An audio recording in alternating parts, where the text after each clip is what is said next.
America में पढ़ाई कर रहे भारतीय छात्रों के लिए एक और चिंता वाली खबर सामने आई है। पिछले कुछ हफ्तों में अमेरिका में बड़ी संख्या में इंडियन स्टूडेंट्स के वीजास को कैंसिल कर दिया गया। भारत सरकार ने इस मुद्दे पर कड़ी आपत्ति जताई है, लेकिन अब अमेरिका ने साफ साफ शब्दों में बोल दिया है, ये कार्रवाई सिर्फ इंडियन स्टूडेंट्स को टारगेट करके नहीं की जा रही, बल्कि इसमें बाकी देशों के स्टूडेंट्स भी शामिल हैं। द हिंदू की एक रिपोर्ट के मुताबिक भारत सरकार की चिंता उस वक्त और भी ज्यादा बढ़ गई जब पता चला कि अमेरिका में 327 स्टूडेंट्स के वीजा कैंसिल हुए, जिनमें से लगभग 50% भारतीय थे। ये सभी ज्यादातर छात्र ओपीटी यानी कि ऑप्शनल प्रैक्टिकल ट्रेनिंग प्रोग्राम के तहत अमेरिका में नौकरी कर रहे थे और अमेरिका ने इन सब के बीच एक नई पॉलिसी शुरू की है जिसका नाम है कैच एंड रिवोक। इस पॉलिसी के जरिए आर्टिफिशियल इंटेलिजेंस यानी कि एआई का इस्तेमाल करके छात्रों के सोशल मीडिया अकाउंट्स चेक किए जा रहे हैं। अगर किसी की पोस्ट अमेरिका की विदेश नीति के खिलाफ मानी जाती है तो उसका वीजा कैंसिल कर दिया जा रहा है।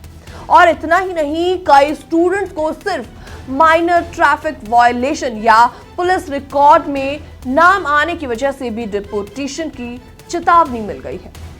एक केस में तो घरेलू हिंसा के शिकार एक छात्रा का भी वीजा कैंसिल कर दिया गया है, सिर्फ इसलिए क्योंकि उसका नाम पुलिस रिकॉर्ड में आ गया था, भले ही वो दोषी न हो।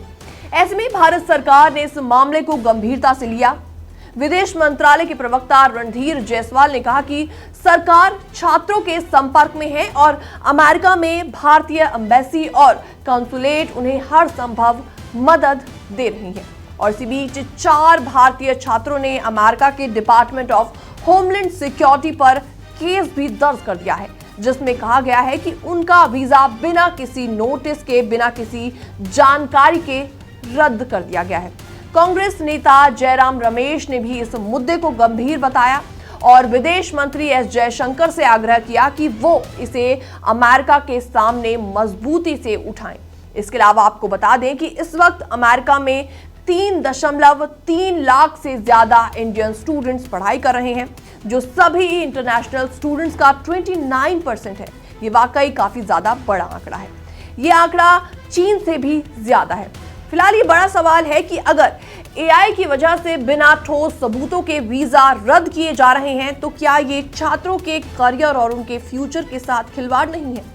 फिलहाल इस पूरी रिपोर्ट को देखने के बाद आपका क्या रिएक्शन है? आप भी हमें कमेंट सेक्शन के माध्यम से अपनी राय देना ना भूलें। बाकी वर्ल्ड से जुड़ी छोटी और बड़ी खबरें देखने के लिए आप भी बने रहिए एनबीटी इंटरनेशनल के साथ।